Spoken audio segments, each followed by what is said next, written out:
Warning, this episode of Cinematic Analysis contains subjects that may be triggering and unsettling to some viewers. If you wish to continue, viewer discretion is advised.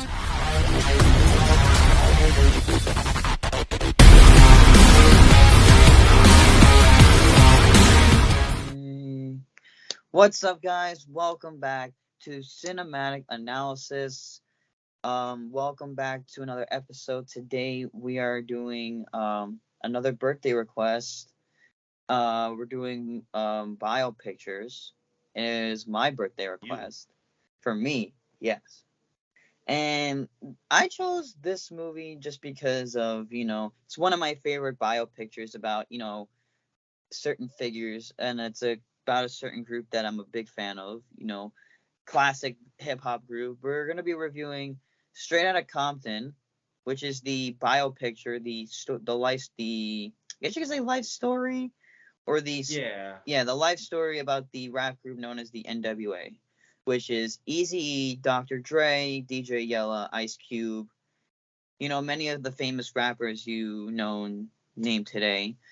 And basically this movie covers their life on how they began from such, I guess you could say from small thing, from the bottom to the top of where they were as a successful hip-hop group from the West Coast.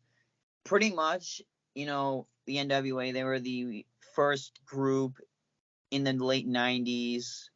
No, it was mainly the 80s where in the movie they meet up with each other, but NWA was a big 90s group, and they were one of the main faces of 90s. They were the start of West Coast hip-hop. That's how they made hip-hop a big thing on the West Coast, because mainly it's a New York thing.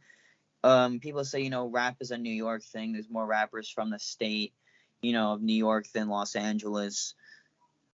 Pretty much nowadays, there's rappers from all over the world. There's even rappers, I think, there's probably a lot of rappers even, in the States too. There's international and States as well. But I'm going to go get into the plot of the movie pretty much. Yeah. So just summarize. I'm going to say one cool thing about this movie that really stood out to me was the choice of actors. The actors in this movie were fantastic. Just the overall, the actor for Ice Cube, it could have not been any better, because I was watching this movie and I'm like, why does this actor look so much like Ice Cube? Like, why does he look like a carbon copy of him? Turns out I look up the cast, and it's Ice Cube's son playing him in the movie. And it's so cool. Like, literally, it's looking at Ice Cube literally in a mirror.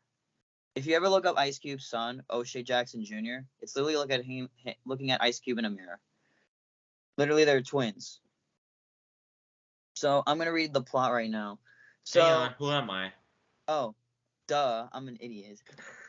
I'm literally too excited to talk about this, but before we get into this, there's only one more person with me. Not that many people are here. Boo-hoo. I feel very, very sad, but we're going to get through this together. Jason's here with me. Well, sad. Jason's here with me. Biopics, this is a new month, a new theme. Yeah. So biopics. We're gonna do a couple of those for this month before we get into the next one, which will be confirmed at the end of this month.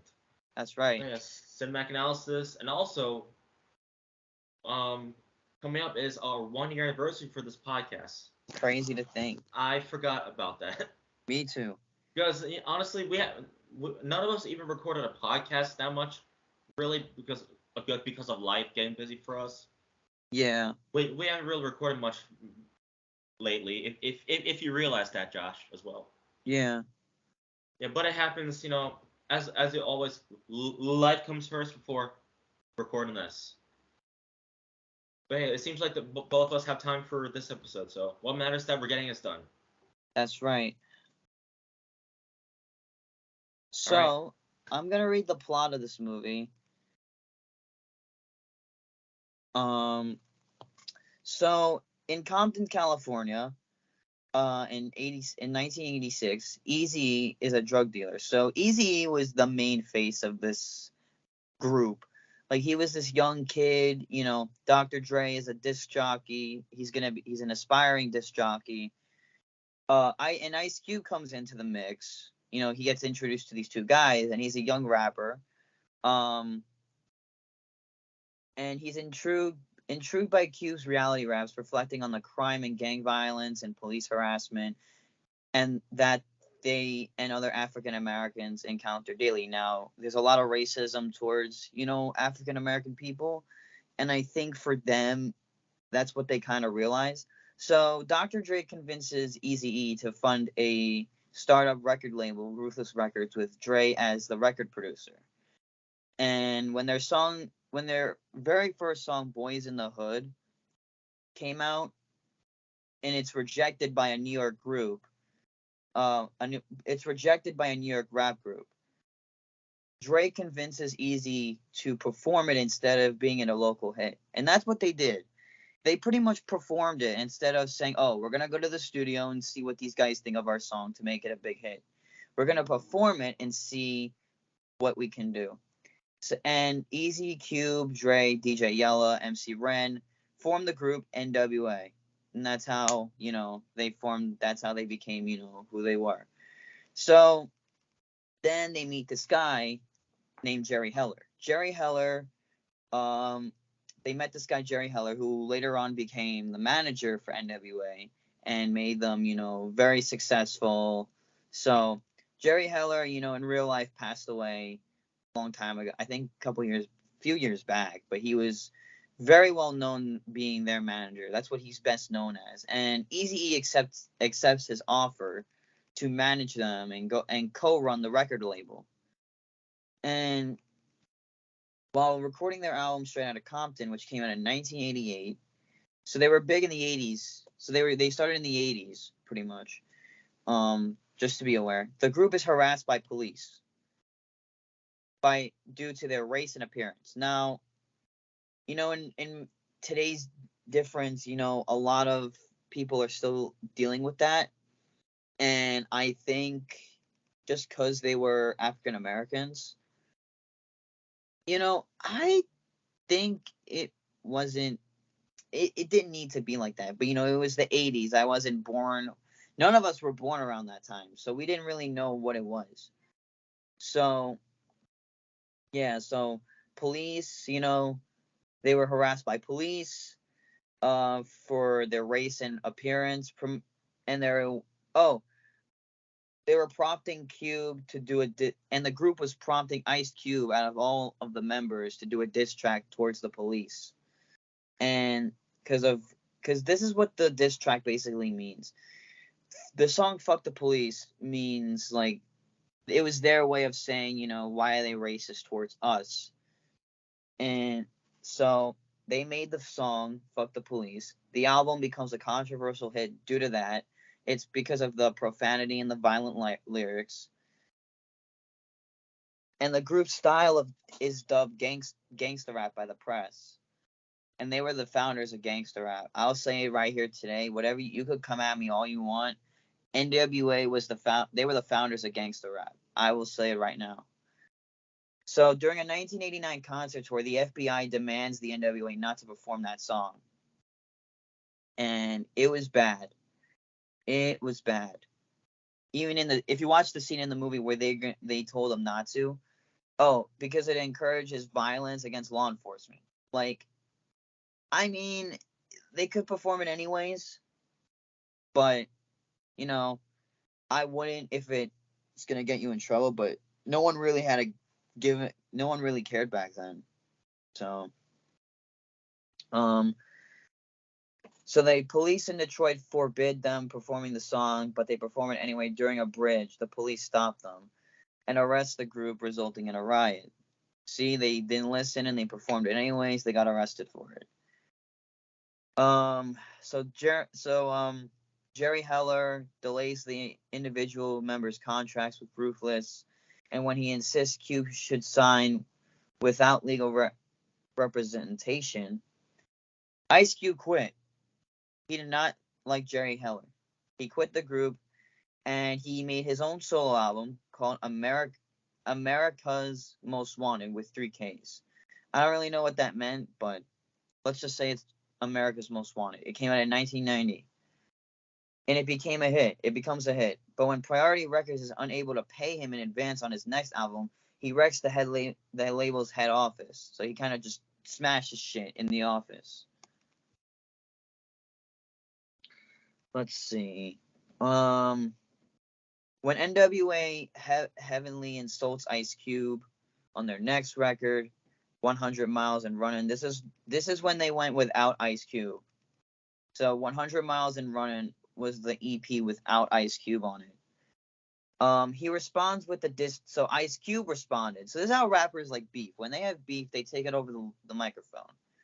So if one rapper makes a diss track about somebody else, how's that other rapper gonna respond? And Ice Cube responded with a diss track. And now, for those of you that know what a diss track is, it's a song that is to verbally attack someone or purposely attack somebody. It's attacking and using your voice in a song, pretty much. So Ice Cube made a diss track called No Vaseline, and it was, he dissed Eazy and his manager. And then this combined with Cube's association with the Nation of Islam, which is a religious and political organization founded in the United States by Wallace Ford Muhammad in the 30s. It's a black nationalist organization, and it focuses attention on African dysphoria, especially on African Americans, while it identifies itself as, something. There's not really much else there. Outspoken criticism of the LA Police Department in the wake of the beating of Rodney King. Rodney King was an African American man who was a victim of police brutality on March 3rd, 1991. He was beaten by the LAPD during his arrest after a high-speed chase for driving while intoxicated on the I-290. No, I'm sorry, the I-210. So, and then Ice Cube, and a starring role in the 1991 film Boys in the Hood. Now, that was a movie with actors like Cuba Gooding Jr. Ice Cube was in that movie as well. So Ice Cube got a little acting into his career too around that time. Now, this is where it gets to...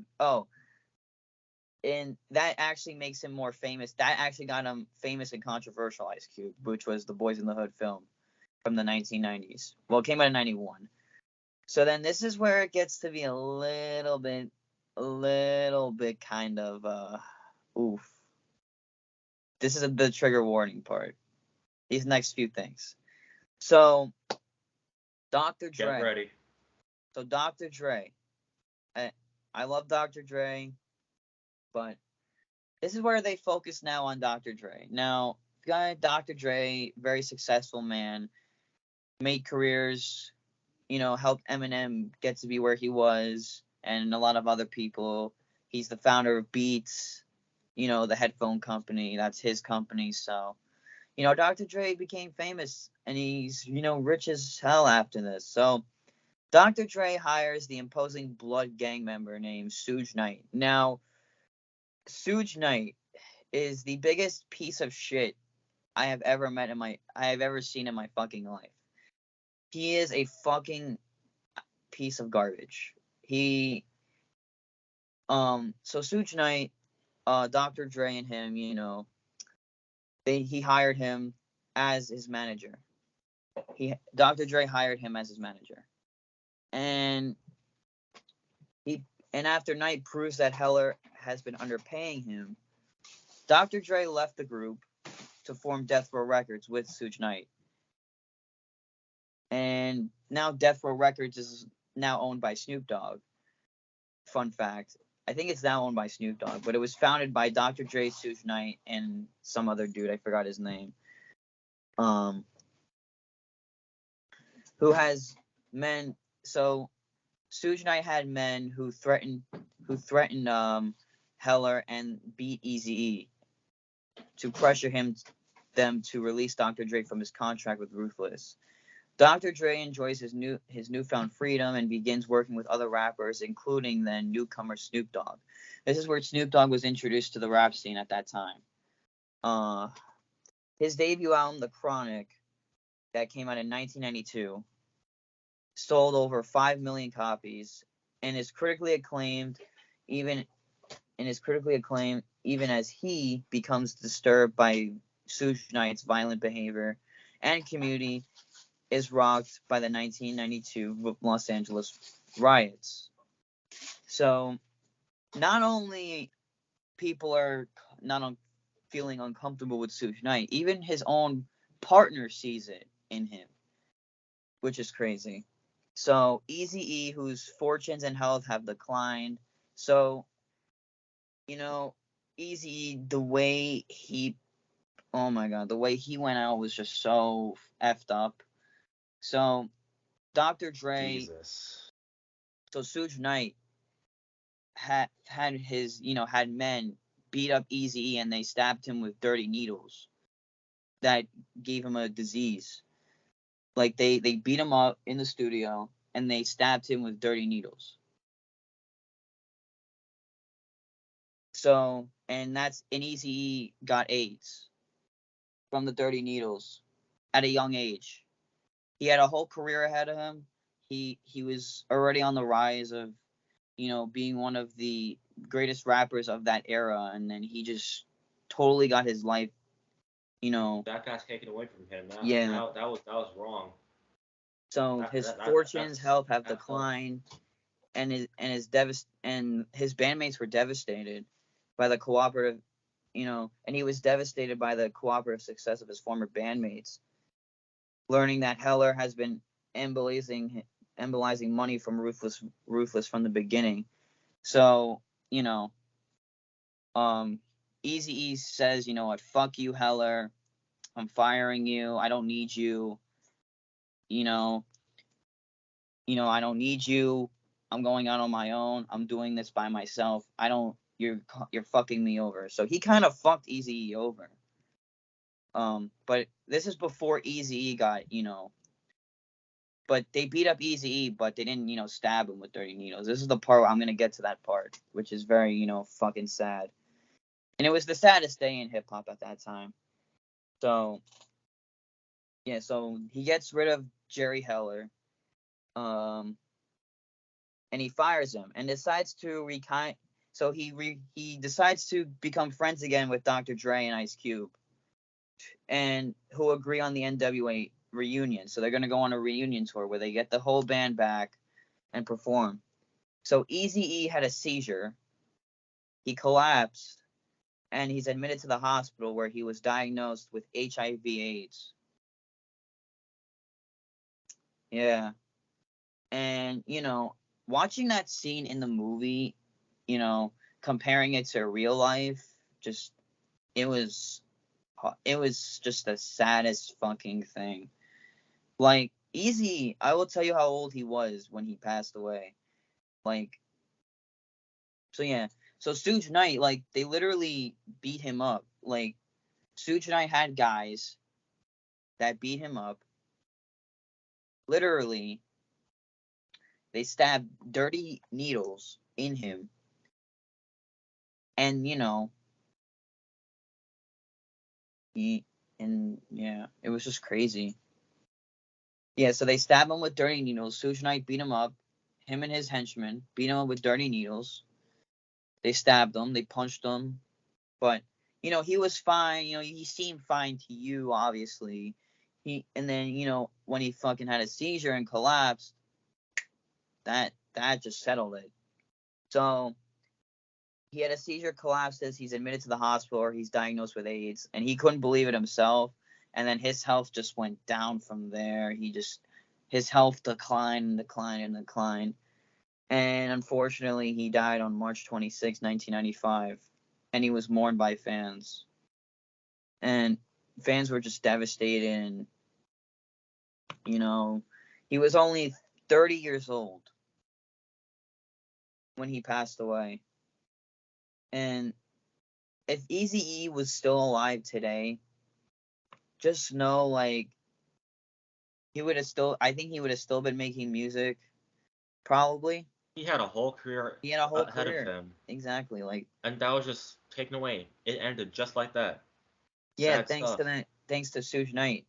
So, fucked up. They had his funeral. They had a funeral, of course, for him. So then after that, Dre parts ways with Suge Knight and Death Row to form his own label, Aftermath Entertainment. So Dr. Dre moved on with his career. Clips shown during the film's credits highlight Cube's subsequent roles as a film actor and Dre's career as a producer and entrepreneur. So look where they came. Look how Dr. Dre became rich after all that stuff. So Dr. Dre, several famous rappers credit Dre with helping to launch their careers.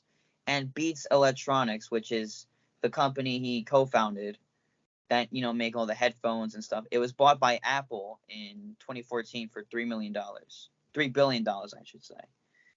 And that is the plot of the movie. Basically a whole life story. That was a whole roller coaster of emotions. So my thoughts on that. Go for it. That was a roller coaster of emotions. Like, some fucked up shit happened there. Like, a lot of fucked up shit from the beginning all the way to their rise of fame.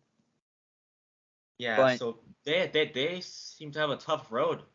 They did in the very beginning because of their skin color and I guess whatever they did. But yeah, I'll tell you about Suge Knight. Go ahead. So Suge Knight has been arrested more than once. I think he's currently still in jail, from what I've known last. So this was in 2017. A grand jury indicted him on charges of threatening death or a bodily injury. He literally went through a lot of criminal history, and he just became an even bigger piece of shit.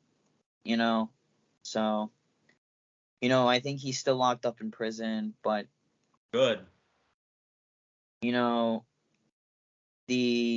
The cast in this movie was just so good. I mean, they did also really focus told on the how story about that group. And their also rise like to fame. They showed how like Dr. Dre met his wife Nicole, who now he's not married to anymore. So they also showed how Eazy-E lived a luxurious lifestyle because of Jerry Heller, and Jerry Heller treated Eazy like he was the prize of the group and he was like the successful one. But I think, in my opinion, that Jerry Heller fucked up Ice Cube and Eazy-E's friendship because of who was the top of the group. But in all honesty,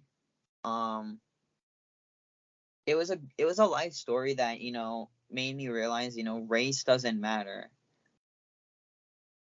Exactly. No matter what skin color you are, no matter what race, what background you are, no matter what, you matter. Yeah, and you can do whatever you want.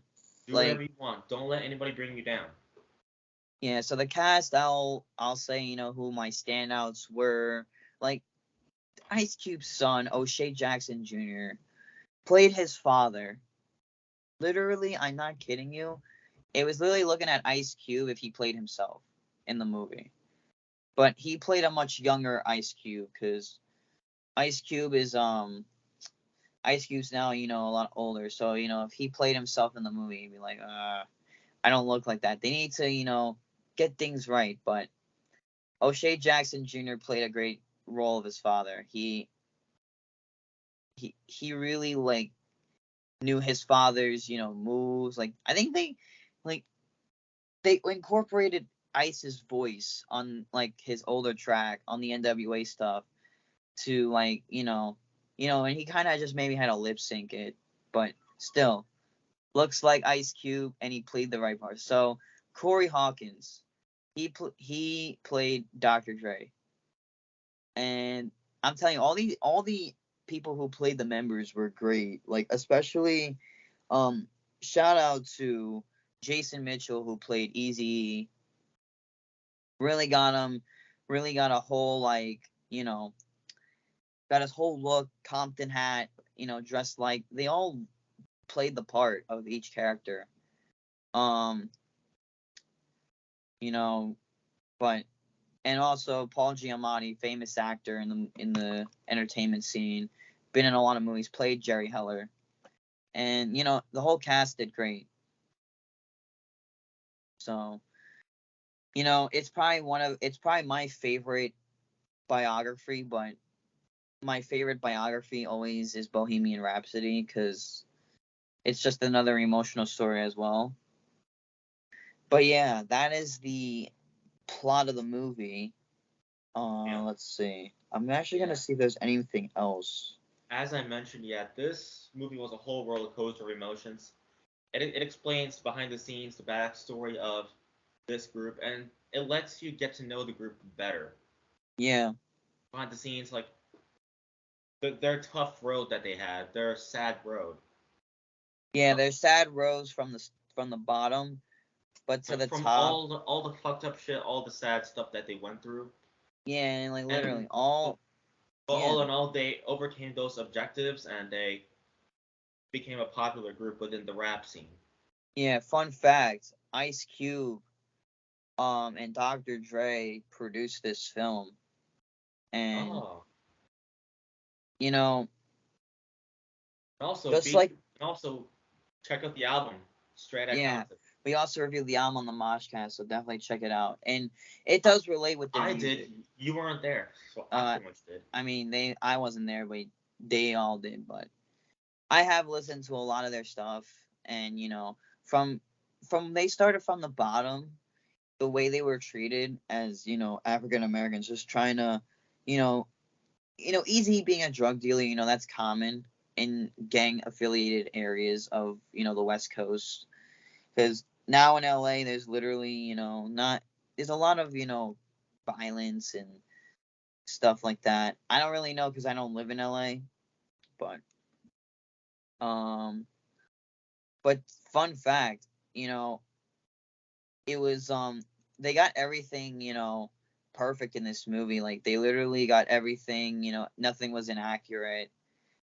This is basically how and even in this movie they showed how Dr. Dre met his wife Nicole, who in real life they're not married anymore. They unfortunately got a divorce.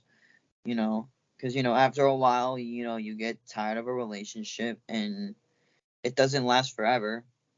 But what can I tell you? You move on with life and move on. And the development of this film, I'm glad this film was even made, because how can you not love Ice Cube, Dr. Dre, Easy? Like this was the start of West Coast rap. I mean, if you want to say Tupac was, start of West Coast rap, he was born actually here in New York, but then he kind of got famous in California. And Tupac was in this movie because that's when he started around this time, and he was under Death Row Records. That was his record label, and Tupac was in this movie. Like someone played him, and then some other actor did the voice for him. So, and if you guys are wondering, are they gonna make a Tupac like biography? They have made one. It came out in 2017, I believe. It wasn't the greatest biography, but I haven't watched it yet, so I can't really say. I heard it wasn't as as good as the others, but it does actually represent a lot about Tupac's life as well. But it was called All Eyes on Me, so based off one of Tupac's famous hits. Mm-hmm. But this is what rap was back in the day. Like you had such good artists like Tupac, the NWA, Ice Cube. You had like this was 90s rap. This was like if you compare it to today, it doesn't beat it. What else do we have here? Let's see.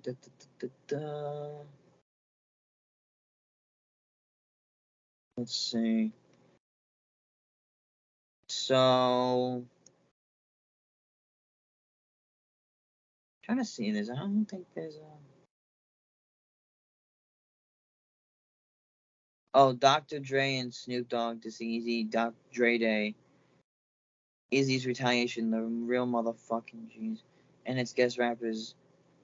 Oh, that was never portrayed in the film. Yeah, there's some things that were left out. They wanted to focus on the more important things.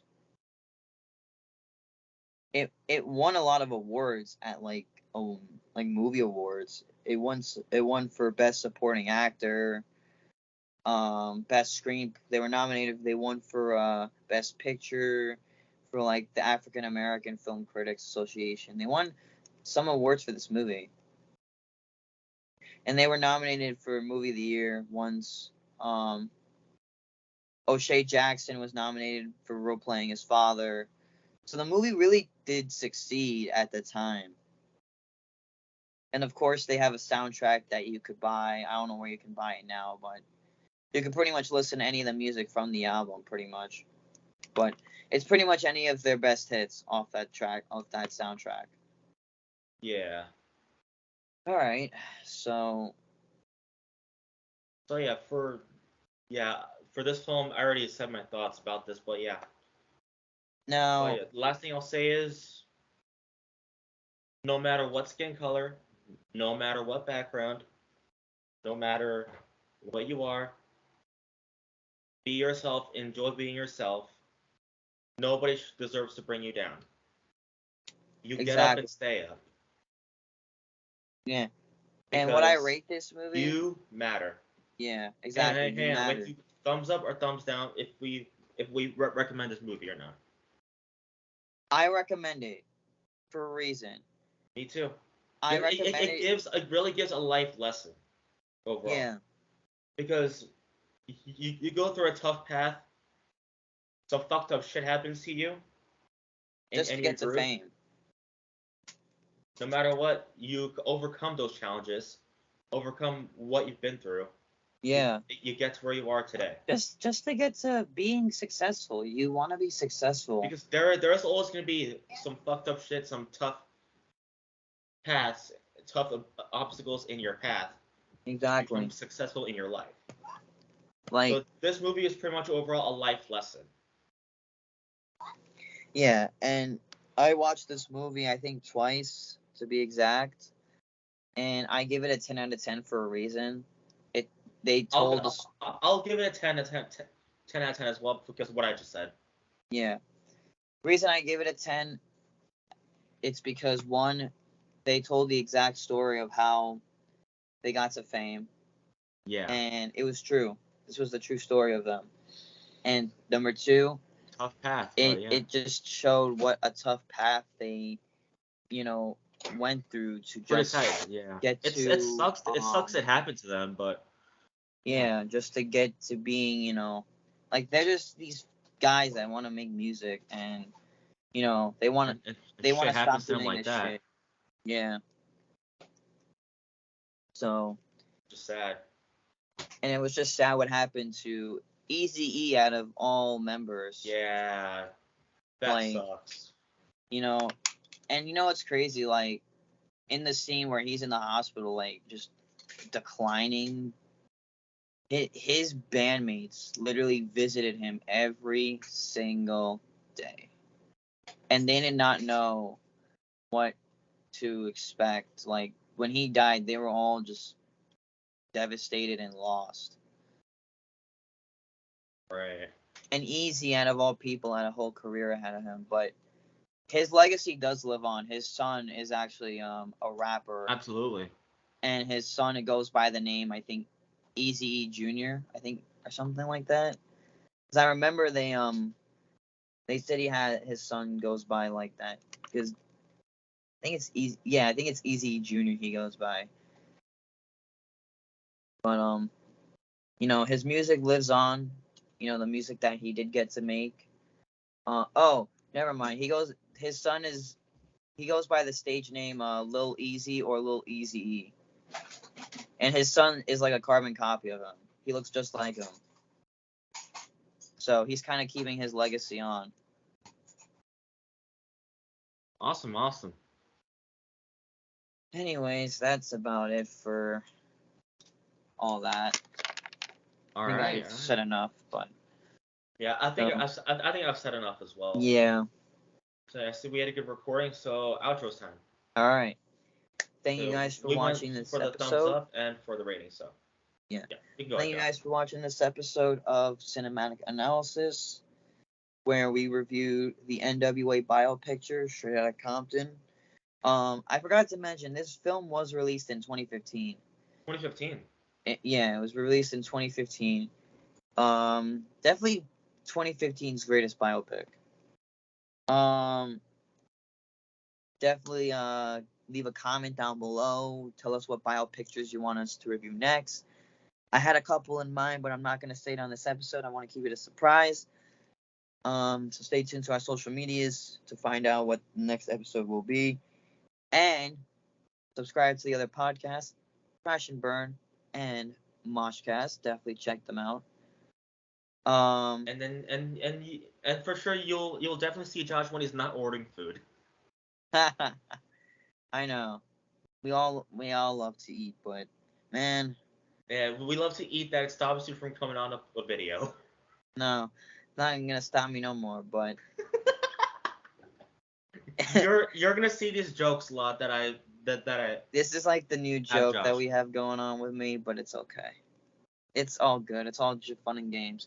Anyway, tell us in the comments if you've seen this movie or if you have any close connection to it. You know, what did the film stand out to you, or just drop a comment. We love to hear your suggestions and your points of view of this movie as well. And if you have any other bio pictures, like I said, drop a comment. I realize people don't leave comments anymore, but come on, guys, drop them comments. Be social. Yeah, and follow all the amazing members on their social medias. I'm as amazing. Well, No, I am epic. follow these epic members on their social medias. Yay, And I am amazing. And to everybody that was not able to make it, follow them as well. Hi, members. Thank you for watching. Will I come back to this movie? I'll watch it anytime. It's probably one of the best, bio pictures. It's probably one of my favorites along with some others. But yeah, thanks for watching. See you guys next time. Hey, so be sure to thank Mr. Dank for calling you amazing. You're welcome. Yay, I am amazing. And epic. Woo! And guys, come on, socialize with us. Okay, thank you all for watching this episode of Cinematic Analysis. I am glad that Josh stopped ordering food for tonight and made time to get on here for this movie. Anyways, we hope you all enjoyed, and we hope you all enjoyed this episode. Yeah, 1 year anniversary coming up. That's probably gonna be the next episode, but we'll see. You want to tell them what the next theme is? Wait until the end of the month. Wait until at least after Survivor Series. That's right. 4 games. Thank you all for watching, and we'll see you on our next video. And the next time you'll see Josh is when he's not ordering food from Uber Eats. And by the way, guys, here's Josh when he's working. Hello, boss. I can't come into work today. I'm ordering food. That is definitely false.